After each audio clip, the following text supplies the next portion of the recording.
Okay, gang.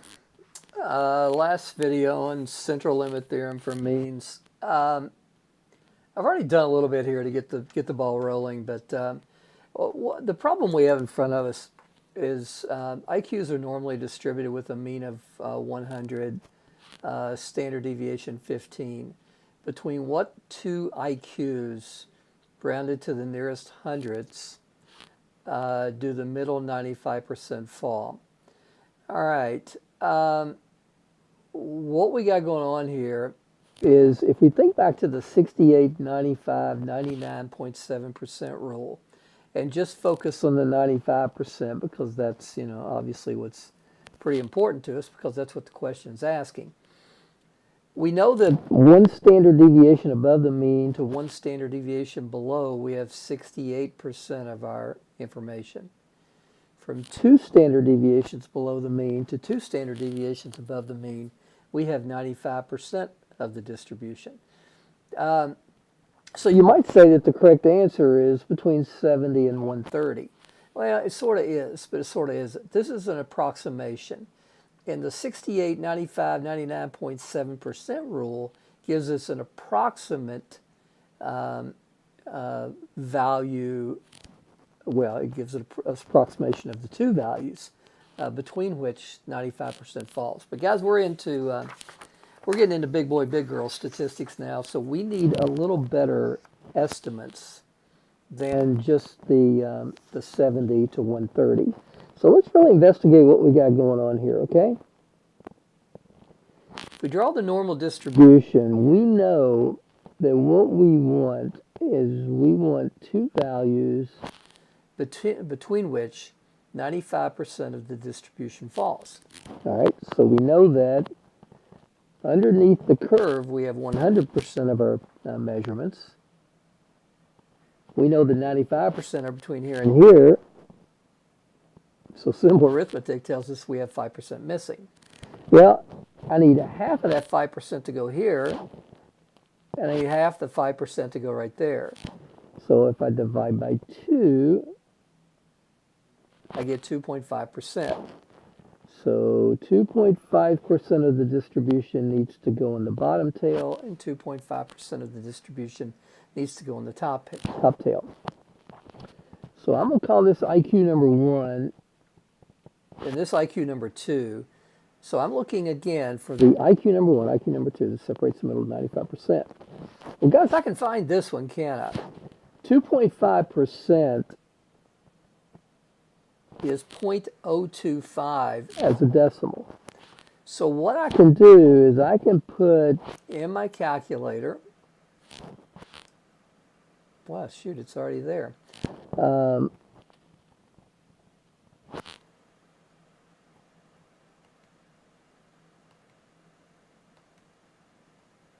So go to inverse norm. Inverse t is coming soon enough. So I need 0.025, comma, 100, comma, 15.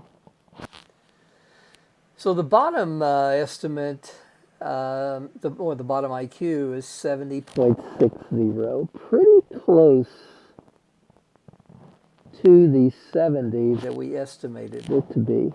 So we're kind of expecting our upper value to be pretty close to 130, okay? Now, what we're going to do here to find this, we need to see that, understand the labels in the graph, that we have 95% from here to here, plus the 2.5%. So what I need to find that upper value is 97.5% or 0.975. Now again, why you might say, well, why 97.5 and why not 95? 95% just gets me to right here.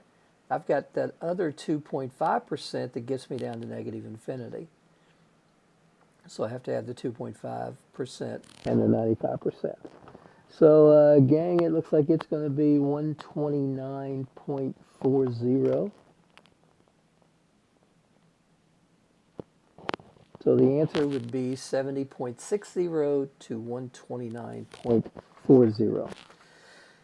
All right, a little more complicated and applicable to central limit theorem. You take many, many samples of size 40. between what two sample mean IQs rounded to the nearest hundreds do the middle 95% fall? All right, guys, same problem exactly. We know this distribution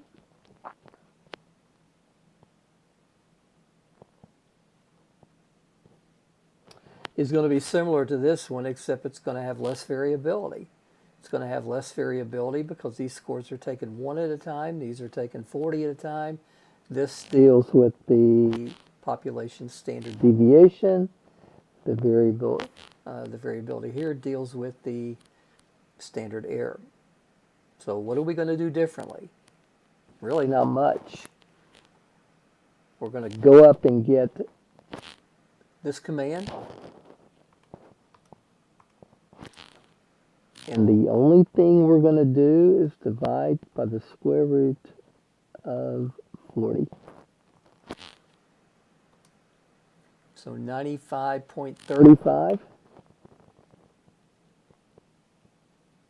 Now remember, this is a mean IQ. This up here, well, it was 70.06 or whatever it was. I forget now, 70.60 was an IQ. This 129.40, that was an IQ. This 95.35 is a mean IQ for 40 people. How do we find the upper bound? Change this to 2975. 104.65. And again, this is a mean for an IQ taken 40 at a time. So 95% of the mean IQs taken 40 at a time fall between 95.35 and 104.65. Gang, it's going to be a short video. That's the kind we like, right? Just for the heck of it, let me throw one more at you. How would this problem change? Part B, say we have a part C. All the words were the same, but we went n equal 5.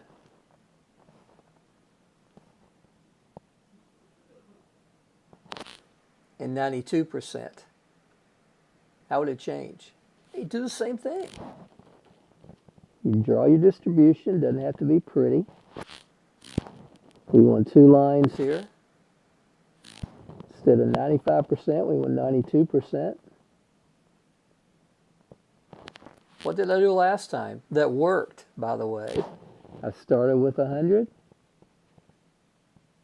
I subtracted what I've got. I get 8% in this situation, don't I? In this problem. What do I do next? I divide it by 2. What's 8 divided by 2? 4%. I need 4% here. I need 4% there. I need this as a decimal. So gang, what I would do is I would come in and I would go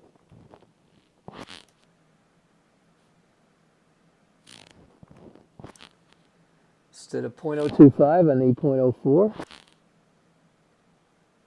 Well, what in the world just happened there?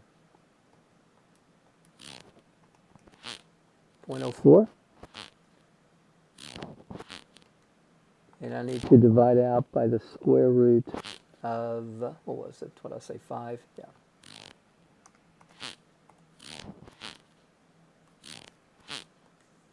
What did I do? Oh, okay. It doesn't like goofy stuff like that. I'll tell you what. There is quite let me go insert comma. There's quite a delay between what I'm seeing on my screen and what actually is happening. All right. So 88.26. Now this is the mean, right? Now, how am I going to find this point? 92 plus 4 is 96.